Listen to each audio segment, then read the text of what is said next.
Hello, I'm Sudipto Mandal, and welcome to Reflections on What's Your Ism. I do these in between episodes to create some breathing space, hold on to an idea for a little longer before moving to the next topic. I hope you remember that What's Your Ism is also available on Spotify and Apple Podcasts. So you don't have to be glued to your screens. You could be doing stuff around the house, or maybe you're stuck in traffic.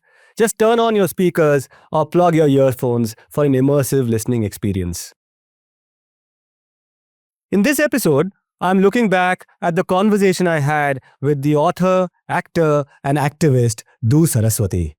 Nobody knows the civilized society, hardly knows who cleans their shit, who cleans their cities. They're completely unaware of that.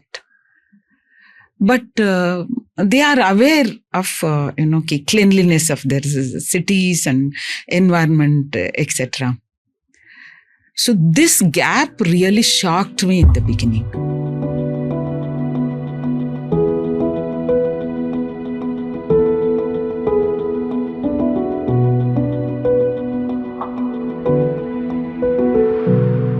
What Saraswathi brought into sharp focus was the decades-long struggle of Pourakarmikas or civic workers to have their services regularized by the municipal corporation.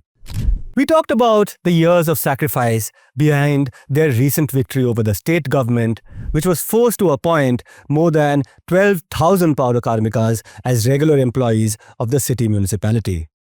We also discussed how members of the Telugu-speaking Madiga scheduled caste were employed as sanitation workers across the south. This is true even today in municipalities across different cities in the south. Saraswathi is an authority on the history and cultural practices of the Madiga community, which is perhaps the most marginalized Dalit group in peninsular India. In hindsight, I should have perhaps gone a little deeper into the community's anthropology. It's a big missed opportunity. Another thing that I should have discussed with Saraswathi and could not is the changing demography of sanitation work in urban India.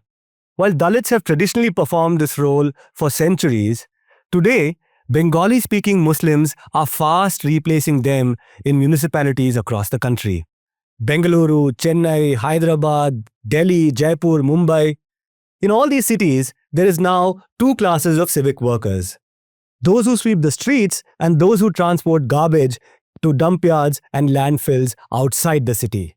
In Bengaluru, for example, one group sweeps the streets and dumps the garbage at a designated spot in the neighborhood. You'll see them wearing these bright green and orange vests saying BBMP. And then there is this other group which transports the garbage from the neighborhood to the dump yards and landfills on the outskirts of the city.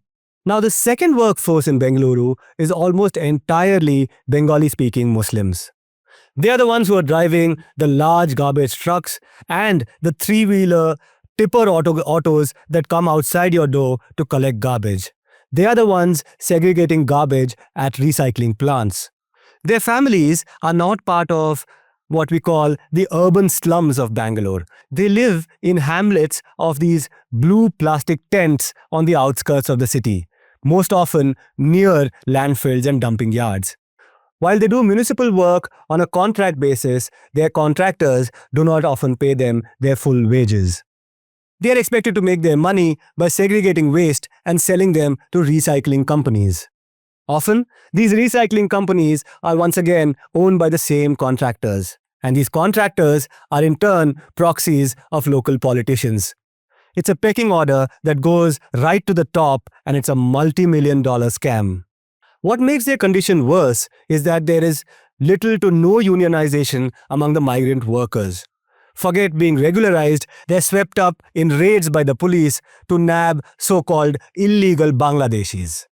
There is in fact now a book on this topic of Bengali Muslim conservancy workers by a journalist named Shrikar Raghavan.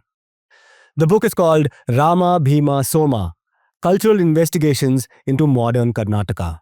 I haven't yet read the book. If any of you have read the book, please let me know what you think. Maybe I should interview the author, focus on the book. Tell me what you think. My email ID, of course, is sudipto@thenewsminute.com.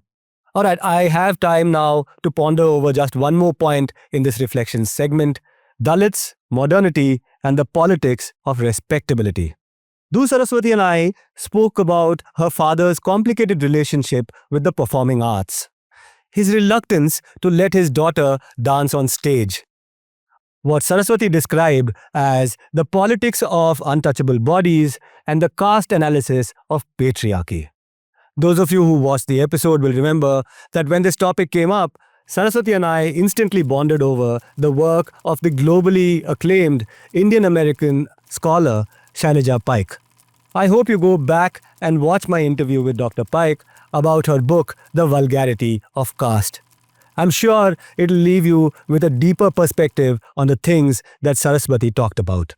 I want to leave you with an excerpt from Shailaja Paik's work where she talks about Ambedkar's attempts to help Dalits reclaim their humanity through the politics of respectability, or what he calls Manuski. Here's an excerpt from Vulgarity of Caste. Despite some ambiguity and differences of opinion over what defined morality, Dalits resolutely agreed that Manuski required decency for the Samaj as a whole. The new political Dalit was contingently constructed as Samaj, and family became a site of resistance, and solidarity against caste violence in the context of specific histories of double colonization, British and Brahmani. Ambedkar critically analyzed the connection between caste and the position of women, and how Dalit Tamasha women suffered more deprivation, social exclusion, and harassment from the touchables because of caste violence and untouchability. He and other Dalit radicals recognized how Brahmani touchables depicted Dalit women as prostitutes and all Shudras and Atishudras as Chandala, that is, bastards and sons of prostitutes, scum. This is because of their caste status, and reminded them and Dalit men of the latter's degraded caste status and put them in line. As a result, Dalits wanted to stop the sexual exploitation of Dalit women, as well as uplift them from the community to new standards of respectability. The primary focus of the struggle against caste slavery, however, complicated Dalit women's relationship with their own Samaj. That's all I have time for in this segment of Reflections on What's Your Ism. I hope I've offered some provocations for you to respond to. Write to me. My email ID is sudipto@thenewsminute.com. You can also show your appreciation by paying me for my work. You can do that by subscribing to the News Minute by scanning this QR code. And I'm really excited about the next episode, in which I interview my former editor, Nicholas Dawes, who's right now the executive director of a web portal called The City, based in New York. We discussed the election of Zohran Mamdani and all the interesting things that are happening in South Africa, including the South African cricket team's recent victory in the Test Championships. So, see you in the next episode.